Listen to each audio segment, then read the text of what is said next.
اعوذ باللہ من الشیطان الرجیم بسم اللہ الرحمن الرحیم۔ اللہ تعالی ہم سب کی تمام وبائی امراض اور حادثات سے حفاظت فرمائے، آمین۔ گزشتہ کئی دنوں سے کرونا وائرس جیسی عالمی وبا دنیا بھر میں مسلسل پھیل رہی ہے۔ ہر شخص اپنی معلومات اور سوچ و فکر کی بنیاد پر تجزیہ و تبصرہ کر رہا ہے۔ مجموعی طور پر دو قسم کی آریاں سامنے آ رہی ہیں۔ بعض لوگ اس سے بہت زیادہ ڈرے ہوئے ہیں، اپنے ملک کی حکومت سے نااہل ہیں کہ وفاقی حکومت، صوبائی حکومت، بالخصوص محکمہ صحت کی طرف سے اس کی روک تھام کے لیے مؤثر حکمت عملی اور مفید عملی اقدامات سامنے نہیں آ رہے، اس لیے یہ لوگ بہت پریشان ہیں۔ جبکہ دوسرے وہ لوگ ہیں جو کہتے ہیں کہ کسی احتیاطی تدابیر سے کچھ فائدہ حاصل نہیں ہونے والا۔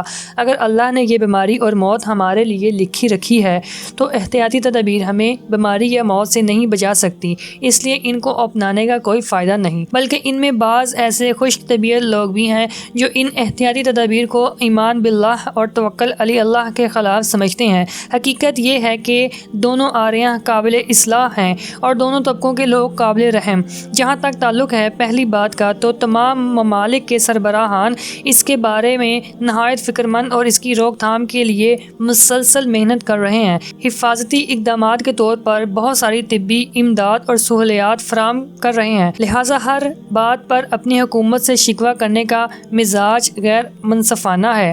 اس میں شک نہیں کہ اس جان لیوا وبا نے انسانوں کو اپنی لپیٹ میں لے لیا ہے اور دیکھتے ہی دیکھتے ہزاروں لوگ موت کے منہ میں جا پہنچے ہیں۔ اس لیے اس میں غفلت کی بالکل 1% بھی گنجائش نہیں ہے۔ غیر سنجیدہ رویہ اختیار کر کے خود کو موت کے منہ میں نہ ڈالیں۔ احتیاط کے پیش نظر بعض ممالک میں لاک ڈاؤن کے احکامات جاری ہو رہے ہیں۔ اس موقع پر نہایت سنجیدگی سے چند تدابیر و تجاویز کو ملحوظ رکھا جائے۔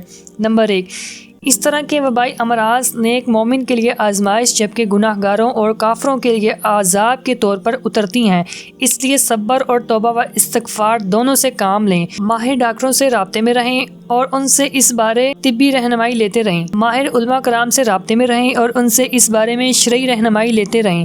مسنون وظائف اور دعاؤں کا اہتمام کریں، اس لیے کہ مشکل اوقات میں دعائیں مانگنے کا شریعت میں حکم دیا گیا ہے۔ احتیاطی تدابیر کو ایمان باللہ اور توکل علی اللہ کے خلاف مت سمجھیں، کیونکہ توکل کا شریعت میں مفہوم ہی یہی ہے کہ اسباب اختیار کر کے نتیجہ اللہ کے سپرد کیا جائے۔ اپنے گھروں کے اندر رہیں، سیر و تفریح کے لیے ان دنوں میں کہیں بھی نہ جائیں۔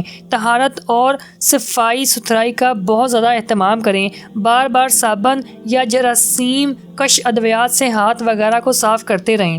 پلاسٹک کے نئے یا دھلے ہوئے صاف دستانے پہننے کا اہتمام کریں۔ لوگوں سے میل ملاپ کے وقت چہرے پر ماسک پہننے کا اہتمام کریں۔ اپنے چہرے، ناک اور آنکھوں کو چھونے سے جہاں تک ممکن ہو پرہیز کریں۔ چھونے کی ضرورت پیش آئے تو چھوئیں اور بعد میں احتیاطاً ہاتھ منہ اچھی طرح دھو لیں۔ اگر آپ کو خود چھینک یا کھانسی کی ضرورت پیش آئے تو منہ اور ناک کے آگے کونی رکھیں، ہاتھوں یا رومال وغیرہ پر نہ چھینکیں۔ اگر ٹیشو استعمال کیا ہے تو اسے فوراً کوڑے والی ٹوکری میں پھینک دیں اور ہاتھوں کو اچھی طرح دھو لیں۔ اگر کوئی اور شخص آپ کے سامنے کھانستا یا چھینک لیتا ہے تو بہتر یہ ہے کہ آپ کپڑے تبدیل کر لیں، ورنہ کم از کم اپنے ہاتھ اور منہ صابن سے دھو لیں اور اس شخص سے کہیں کہ کھانستے اور چھینک لیتے وقت اپنی کہنی منہ اور ناک کے سامنے رکھیں۔ کھانا گھر میں ہی پکائیں۔ مرد حضرات کے پاس یہ موقع ہے کہ وہ گھر کی خواتین کے ساتھ کھانے پکانے میں ہاتھ بٹائیں۔ ہسپتالوں میں صرف بہت ایمرجنسی کی صورت میں جائیں، کیونکہ وہاں پر وائرس کے ممکنہ مریض کثرت سے آ رہے ہوتے ہیں، جس کی وجہ سے وہ جراثیم آپ تک پہنچ سکتے ہیں، اس لیے بہت زیادہ محتاط رہیں۔ آپ کا کوئی قریبی رشتہ دار، دوست، احباب مریض ہسپتال میں داخل ہے تو آپ اپنے ساتھ بچوں، خواتین اور 50 سال سے زائد عمر لوگوں کو لے کر عیادت کے لیے نہ جائیں، بلکہ صرف آپ تمام احتیاطی تدابیر اختیار کرتے ہوئے مختصر وقت میں جائیں اور واپس آ کر اچھی طرح نہا دھو لیں۔ مساجد میں جاتے وقت اگر اپنا جوتا آپ اٹھا کر کسی محفوظ جگہ پر رکھتے ہیں تو جوتا رکھنے کے بعد ہاتھوں کو دھو لیں اور مساجد سے واپس باہر آنے کے بعد بھی اسی طرح کریں۔ حکومت اور ڈاکٹروں کی طرف سے جو ہدایات دی جائیں اس میں ان کا بھرپور ساتھ دیں۔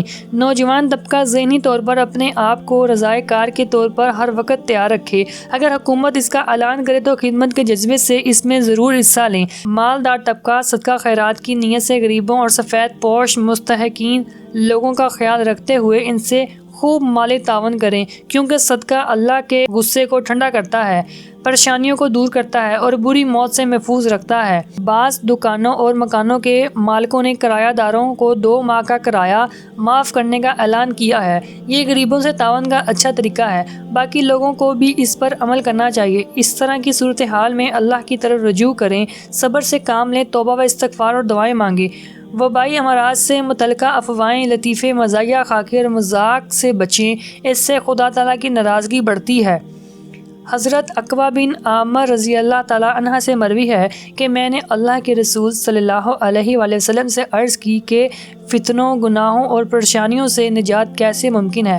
آپ صلی اللہ علیہ وآلہ وسلم نے ارشاد فرمایا، زبان پر مکمل قابو رکھو، زیادہ تر وقت اپنے گھر میں رہو اور اپنے گناہوں پر روتے رہا کرو۔ اس لیے تبصرے تجزیے کی بجائے اپنے زبان کو کنٹرول میں رکھا جائے اور اللہ تعالیٰ کا ذکر، تلاوت قرآن، آیت کریمہ کا ورد، توبہ و استغفار، درود پاک کی کثرت اور دعائیں مانگنی چاہیے۔